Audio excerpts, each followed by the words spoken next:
আসসালামু আলাইকুম। আপনার কাছে আমি ৩টি কথা শেয়ার করব। এক নাম্বার হলো, আপনি খাওয়ার সময় ওই ৩টি কাজ কখনো করবেন না। এক নাম্বার হলো ওইটাই, আপনি থালি বাসন হাত মুখ সুন্দর করে ধুয়ে খাবার খাবেন। ২ নাম্বার হলো, আপনি থালি এবং গ্লাস এগুলা দেখে পানি দেখে তারপরে পানি পান করবেন। তাহলে ২ ডুবে, ১ ডুবে পানি একটু সামান্য খাবেন, তারপরে আবার অন্য ডুবে আপনি পুরাপুরি পানি খাবেন যতটুকু পিপাসা লাগছে।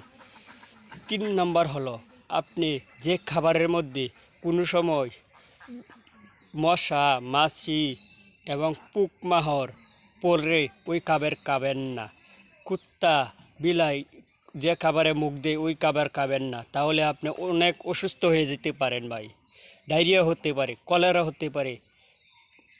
আর হলো, আপনারা কোনো সময় যে ভাতের মধ্যে গান্দা গেরান এবং সুগ্রান করে ওই ভাত খাবেন না, তাহলে ডায়রিয়া কলেরা আপনার লিভারও নষ্ট হয়ে যেতে পারে ভাই। আমার ভিডিওটা ভালো লেগে থাকলে ভাই আমার সাথে থাকবেন এইরকম ভিডিও পাওয়ার জন্য।